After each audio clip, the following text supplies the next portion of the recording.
It's easy to write off all noble titles as being the same in practice, and it's not a crazy assumption to make. After all, in our modern day, where most monarchs have to answer to the constitution, at least on paper, these titles end up having more or less the same impact. And also throughout history, a lot of them have been used interchangeably. So it's worth considering that. But in the realm of fiction, where we can witness more monarchs at the peak of their abilities, the fine print underlying how a monarch is addressed becomes a bit more important, I believe. At the end of the day, these titles can help you as a world builder provide some storytelling hints or greater context to the origin, state, ambitions of your monarchy. Let's look at some scenarios with Exemplia.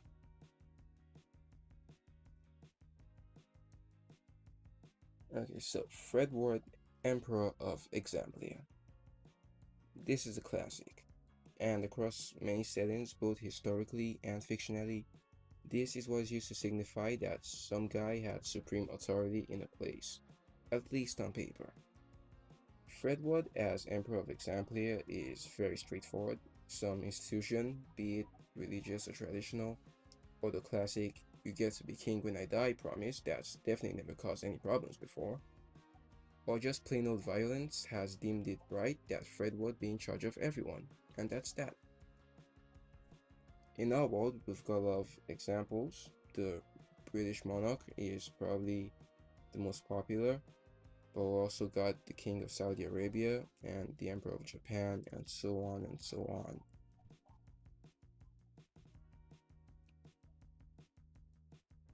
Now let's look at Fredwood, Emperor of the Examplians. I'm Arthur, King of the Britons. Whose castle is that? King of the who? This title lays emphasis on the fact that the monarch's power comes from the people, not the land. It has a very enlightened flavor about it, so let's say in the timeline where Fredwood is the Emperor of the Examplians, The Britons. Who are the Britons? Well, we all are. We are all Britons.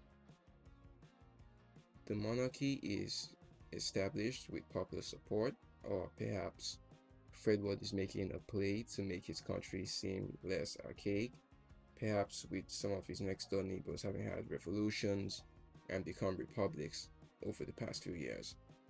Or just in light of the rise of general liberal sentiment, he wants people to feel like they have a stake in things. This is probably followed by policies like increasing devolution of power with civilian leaders and reducing censorship. In our world, a notable example of where such a style is used is with the Belgian monarch, which is a relatively young monarchy compared to the other ones in Europe, and was founded way after all you needed was some divine right and a bunch of lads with swords willing to have people packed up on your behalf. Like, while other monarchies were usually founded as absolute monarchies and then later graduated into something more constitutional, Belgium was founded as a constitutional monarchy. So I feel like that's just a really important distinction. So let's look at Fredwood, Emperor in Exemplia. So a title like this will usually happen when the monarch is trying not to piss someone off. It's basically saying, I'm the emperor, but only in Exemplia, okay? Perhaps in this timeline, Fredwood, a duke of a great kingdom called Bictaunia, had just inherited the Exemplian throne as a foreign and legally distinct territory. And so as not to aggravate the king of Bictaunia, to whom Frederick is still subject to under Bictanian law, he takes the title Emperor in Exemplia as a way of honoring his allegiance to the king of Bictania by sort of really being explicit with the limits of his emperor status. This happened in our world with Prussia and the Holy Roman Empire. The Duke of Brandenburg, which was part of the Holy Roman Empire, inherited Prussia as a foreign and legally distinct territory, in which he declared himself the king. As calling himself King of Prussia might be a little too out there for the Holy Roman Emperor's tastes, he settled for being king in Prussia. Now for our final example, let's look at Fredwood, Examplian Emperor. What? Okay, now you probably think I'm just repeating myself to make this video longer, but no, this is the real thing. Such a title, like the previous, is used to strictly define the monarch's power, by making it clear that their powers do not completely encompass the territory they speak of, or that their status is less boss of everyone and more first among equals. Bro, what are you talking about, man? Which more or less means they don't have any defined powers that surpass those of the heads of other constituents of their territory, but they are recognized as the leader of this union. That's a lot of jargon, so let me give some examples. Say Examplia is a continental region where you have all these people that share a common Examplish language and variants of the same Examplian culture. And now, not all of this region called Examplia is part of Fredwood's empire.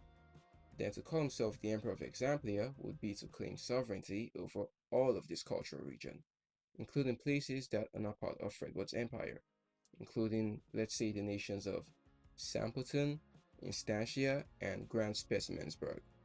And with how dramatic politics like this usually get, this may be translated as a slap on the face to leaders of Sampleton, Instantia, and Grand Specimensburg, and as Fredwood's empire throwing its weight around, which may lead to diplomatic isolation.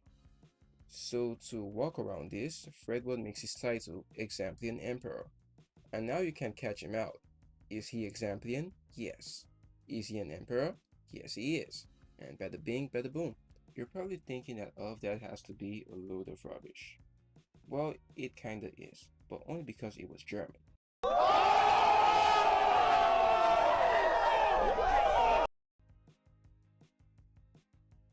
Basically, this is what Germany looked like around that time.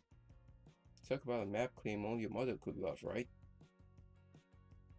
But yeah, all of these states, a good percentage of which at that point were very used to being sovereign entities with their own embassies and armies and so on, were being good sports by uniting under Prussian leadership. And so to help things go down easier and avoid friction with German-speaking states like Austria, Switzerland, and Luxembourg, which were joining this empire, William I of Prussia was sworn in as German Emperor, not Emperor of Germany. The nuances in titles may not mean much in your setting, or they could mean everything. I think it really depends on how in-depth you want to go to politics. For a political thriller, I think it would definitely be fun to see the implications of noble titles. I mean, imagine the King of Britannia trying to reel in Fredwood as Emperor in Examplia, or Fredwood, newly proclaimed Emperor of the Examplians, doing his best to reform the old ways that saw his predecessor dethroned. All in all, they can be very small details, but if you want, they could enrich your story in a whole set of ways. Thanks for watching this video. Let me know in the comments, what fictional monarchy do you find the most interesting? I'll be seeing you.